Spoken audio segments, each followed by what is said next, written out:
perhaps you won't mind hearing again a little anecdote of the personal story. It leads into our next inquiry. When I first went into Divine Mother's presence, I was terrified, afraid that she could see right through me that I was a fraud, just like the story of the other day. But when I went into her presence, it was very evident that she did not care who I was and what I'd done or where I'd been. And on the second visit to her, she allowed me to experience again the brief experience that I'd had at the age of 24 or 25 of wholeness, of unity, of oneness. And with that experience, after she'd meditated with me and, as we've spoken about, turned the key that she'd been given, I was euphoric because I believed that I'd arrived after all of these years of seeking, questing, reading, practicing, that I'd arrived. So my feet didn't touch the ground for a couple of weeks until suddenly there was the realization, well, what now?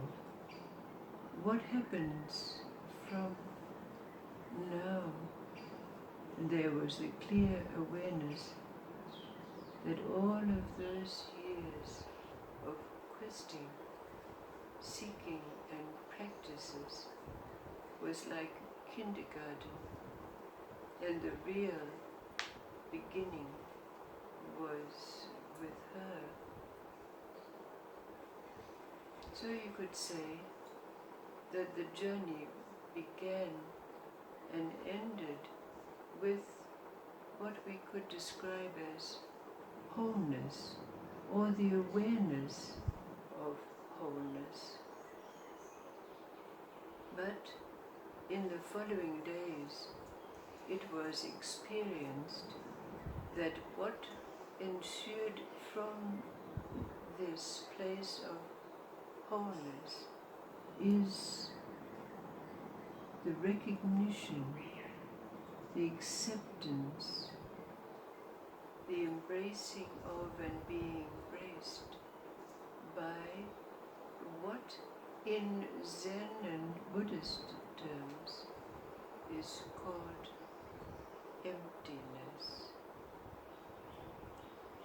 So you could say that what we're embarking on now is an inquiry into the nature of emptiness, or as has been described, that place where heaven and earth meet, where existence and non-existence come together, where permanency and impermanency can be present in every moment.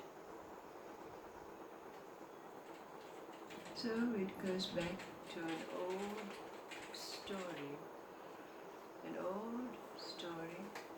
about that Fakir.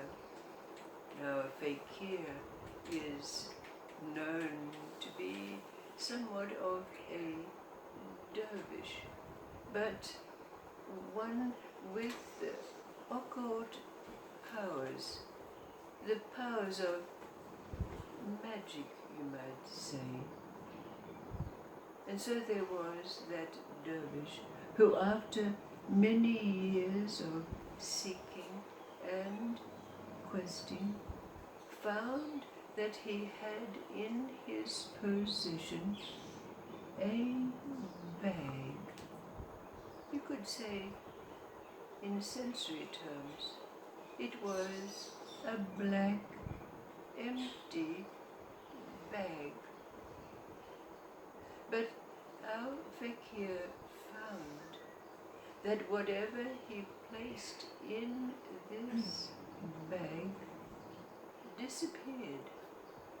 He found that he could take his negative thoughts and pop them in the black bag, and they would be gone.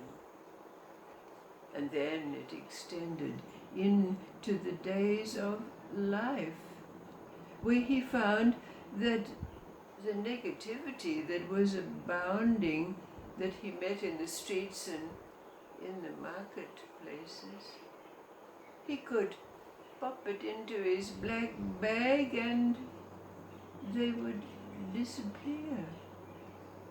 It even extended to when he was on pilgrimages and he would meet those would-be know-it-alls like the priests and others of that ilk, who thought they knew that they knew and tried to convince him that if they followed their way, that he would become enlightened or whatever. So he would just pop them in his black bag and they would disappear.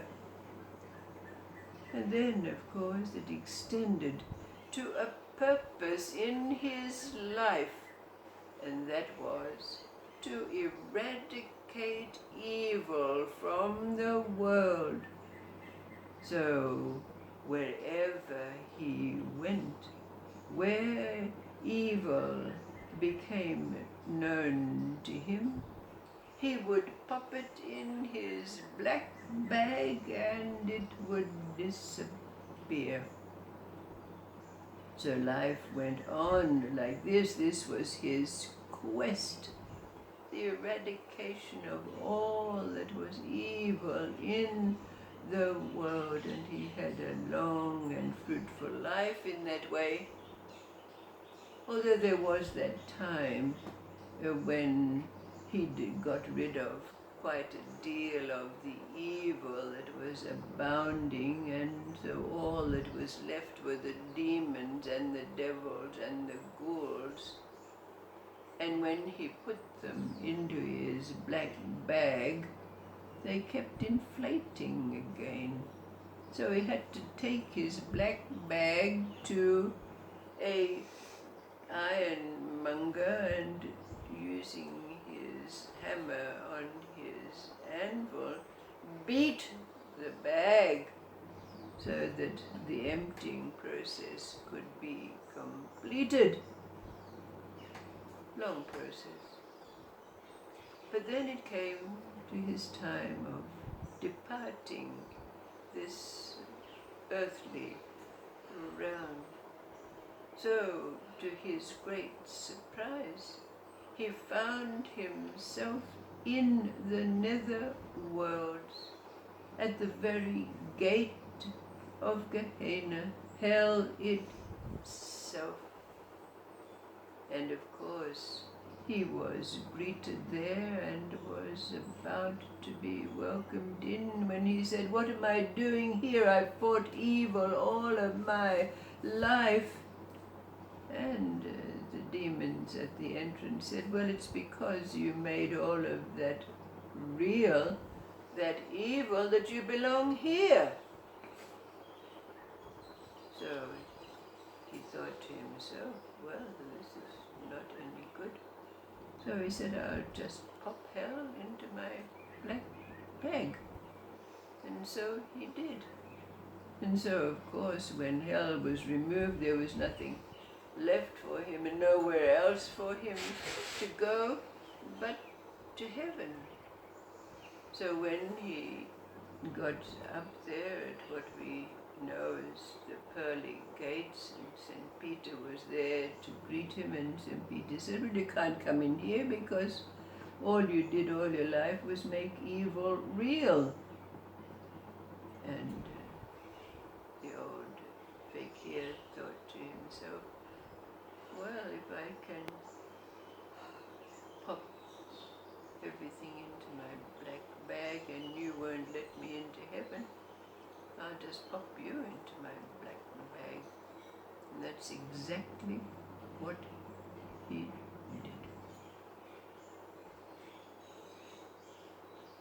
So, before moving on in the way of stories, to explore that which is in said the meeting of heaven and earth, permanency, impermanency, existence and non-existence, there's a hypothesis that's put to us, and that hypothesis is whatever enters emptiness becomes emptiness.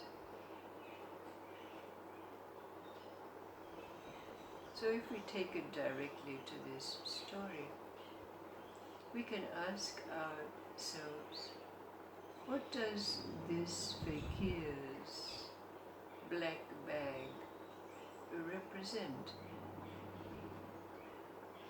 If we equate it to emptiness, then we have a starting point.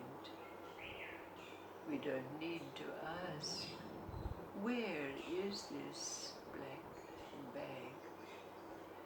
We've already experienced for ourselves the process of putting negativity into that place.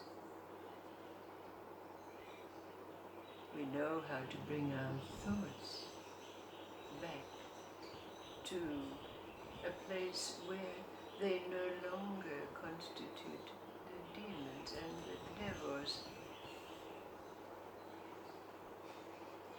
So it's easy for us now to move into that recognition of what that black bag in relationship to emptiness means.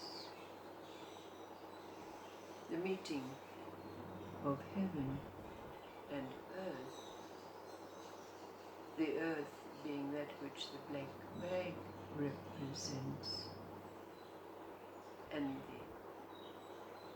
the emptiness being that which is constant, unchanging heaven. So let's move on in the way of stories and see where it leads.